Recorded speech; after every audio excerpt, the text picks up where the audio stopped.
At this point, you have probably already walked across the stage and received your diploma. You no longer have late nights of homework, late nights of studying, last-minute tests, or last-minute projects. Congratulations, an achievement unlocked. This is something that a lot of people strive for, but not everybody completes. You've spent the last 4+ years working very hard to get this degree. You've probably spent tens of thousands of dollars in order to get this degree. So congratulations on making it this far. Life seems sweet, but you might also be asking yourself, what's next? Hopefully this feels as good as you hoped it would, but if you're asking yourself what's next, you are not alone. Many people have walked this journey before you asking the same exact question. I've worked so hard for the past 4 or 5 years, but what's next?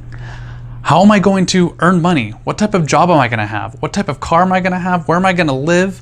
All these different questions come to mind after you walk across that stage and get that diploma. You've been spending so much time in the last few years focusing on graduation, you might not have been able to sit there and realize what life's going to be like after graduation. College is a couple steps above high school, but when you step out of college and into the adult world, you are jumping 5 to 10 steps from where you were in college. You might not be prepared to make that leap. This is the time in your life where you're going to be learning a whole new set of skills. You may have spent the last 4 years in school learning different things, but this is going to be a whole new learning level.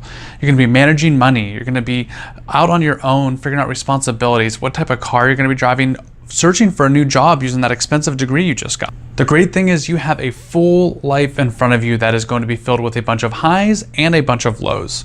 You are going to fail in your future. The thing is, you're going to have to know how to get back up and keep pushing forward, because trust me, everybody in front of you that has been here has failed themselves. How is it we spend years in school learning how to get a degree, but nobody prepares us for life after graduation? The thing is, your journey is 100% your own. You need to figure out a lot of it along the way, and you're going to be paving your own trail. Yes, you might be getting help from others, but most of this journey is going to be on your own, figuring it out step by step. You are going to feel pressure to jump into the first job that falls into your lap. And that makes perfect sense, right? We've spent so much time in school preparing and a lot of money preparing to get this job, and it's very easy to jump into the first thing that comes across. But the thing is, I want you to figure out exactly what type of lifestyle and plan for what the future holds. I don't want you a year or two from now to look back and realize how much you have not enjoyed your job and wishing that you spent your time on something else. I was fortunate enough that I was able to secure a job several months before I graduated, which I thought at the time was a dream.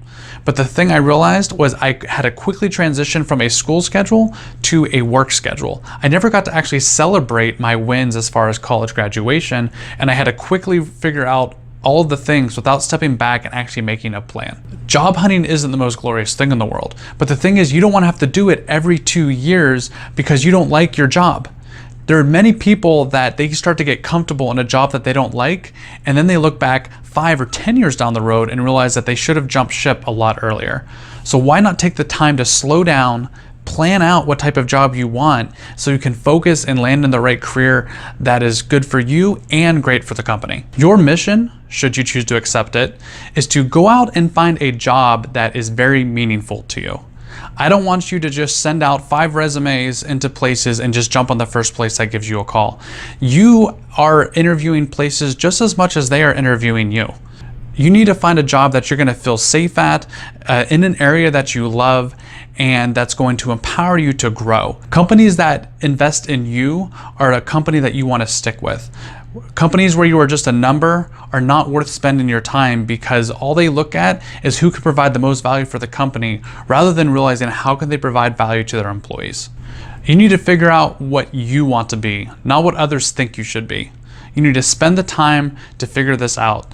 And if it takes you several months, that's okay. Here's the thing, you are allowed to have fun, but you do need to figure out what you want to do, but take as much time as you need. And if your friends are finding jobs quicker than you, that's perfectly okay.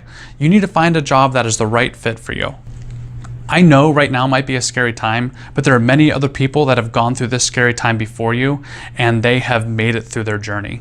Reach out to those people. Anybody that you know, there's plenty of mentors out there, whether it be old teachers, your parents, family members. Figure out what they did right, figure out what they did wrong, and learn from all of their experiences.